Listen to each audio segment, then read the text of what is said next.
nossa próxima pergunta Hum, aqui é tanto o Alexandre Lauzinte que mandou lá, acho que ele é Ceará, né, Fortaleza, eu acho, se eu não me engano. ele é de Pernambuco, Recife. Pernambuco, Recife, isso. E a Marta Siqueira, as mesmas perguntas aqui, né, querendo saber sua opinião sobre o 13 Atlas, né, o que está desenrolando, diz aí. Tá.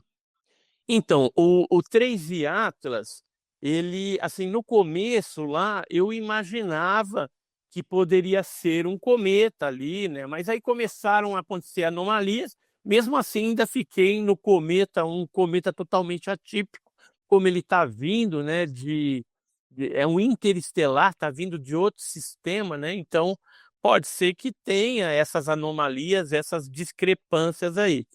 E aí o que que a gente tinha no meio do caminho aí? Um monte de coisa que fazia a gente ficar assim, né, o que está acontecendo? A NASA está omitindo, não está, né, aí teve o Avi Loeb, que é um cientista de Harvard, falando que 40% de chance do 3I Atlas ser uma nave, 60% de não ser, apesar que agora depois que passou agora dia 19 de dezembro de 2025, quando foi feito aí várias observações e registro do 3 Atlas, o Avi Loeb meio que voltou um pouquinho atrás, né? Falou, não, é um cometa mesmo, mas é um cometa atípico.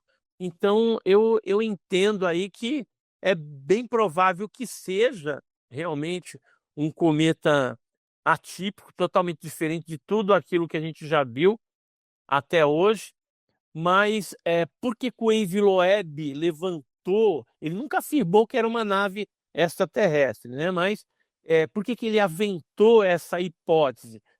Porque no passado teve o tal do Oumuamua, ele já era também, desenvolveu ali algumas teorias, tal, e resolveu então meio que investir nessa possibilidade, né. Ele não afirmou nada, falou: "Mas pode ser uma possibilidade, vamos ver o que que vai dar isso daí". Mas agora eu estou vendo aí que ele já está meio que tirando o pé do acelerador, né, e reconhecendo aí que se trata mesmo de um cometa totalmente atípico, com um monte de anomalia que nunca foi detectada em algum cometa que passou por aqui pelo nosso sistema solar no passado. Ok, então respondida. Vamos aqui para a próxima pergunta.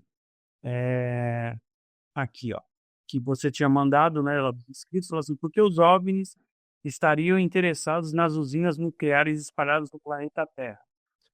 Então, essa questão, né, das usinas nucleares, a gente teve a desativação no passado, na década de 80 ali, de várias usinas, né. Mas antes desse período, você pegar ali década de 60, 70 e 80, a gente teve vários relatos de OVNIs que sobrevoaram e ficaram a baixa altitude em usinas nucleares, não só americanas como russas também.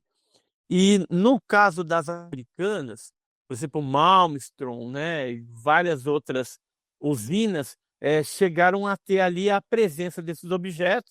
Isso foi gerado, documentação, alguns militares que trabalharam lá dizem que foi filmado, que teve até um objeto que desativou 10 ogivas nucleares, né, então quase aconteceu uma guerra ali. Então eu vejo seguinte forma, é uma hipótese minha essa.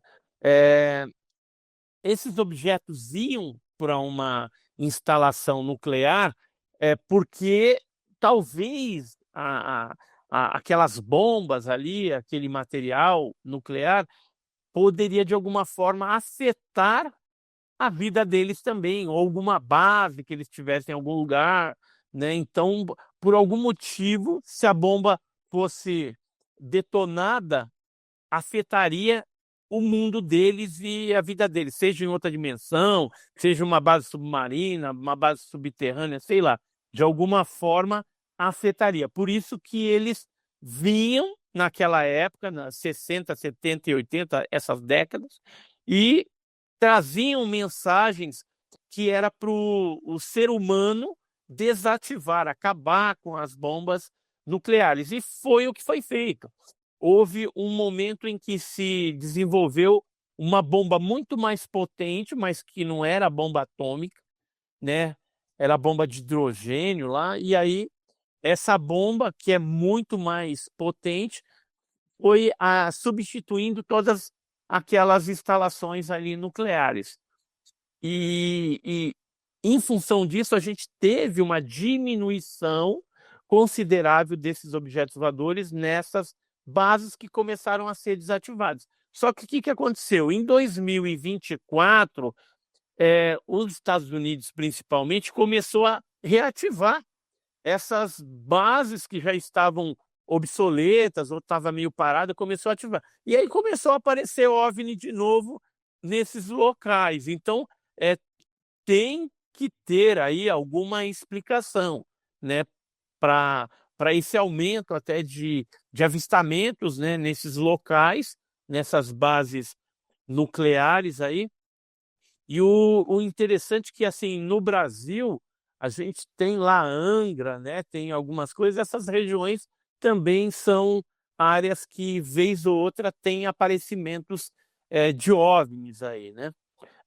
Iperó também, onde a gente processa o Yellow Cake do submarino atômico brasileiro, a gente tem ali, vez ou outra, avistamentos de luzes.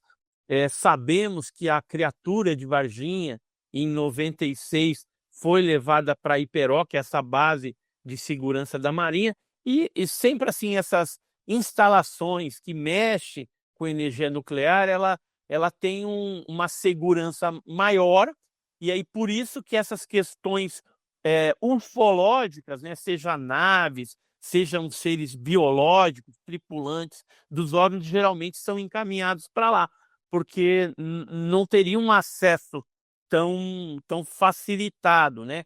Isso eu estou falando do Brasil. Nos Estados Unidos, aí você tem a área 51, 52, 53. Na China, você tem uma área 51 lá na Mongólia. Na Rússia, você tem os Montes Urais. Lá no subterrâneo dos Montes Urais, tem uma base também que o pessoal comenta que poderia ser a área 51 russa. Então, nesses locais aí, hoje, é onde são levados esses seres. Mas eu já divaguei bastante. O porquê que eles, vez ou outra, aparecem nessas bases nucleares deve ser porque minha resposta é que eles devem ter medo, né? Isso aí deve afetar eles de alguma forma. Por isso que estão ali meio que monitorando, vendo o que está acontecendo, né? Porque poderia afetar não só a raça humana, mas a raça deles também. Beleza, tá respondido. Ó, a próxima pergunta aqui é do Ziriqui. Ele perguntando se você vai lá para o Piauí.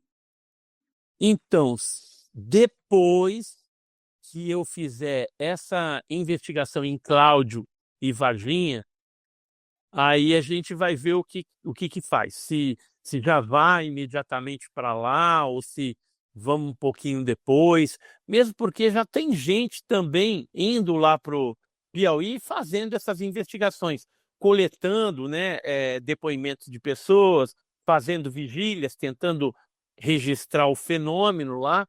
O que a gente sabe é que alguma coisa está se processando lá realmente, né? As pessoas estão assim temerosas, né? Porque essas bolas de fogo, elas perseguem as pessoas, as motos, os carros, né, na estrada, principalmente na região mais erma, mais rural ali. Então, isso está se processando.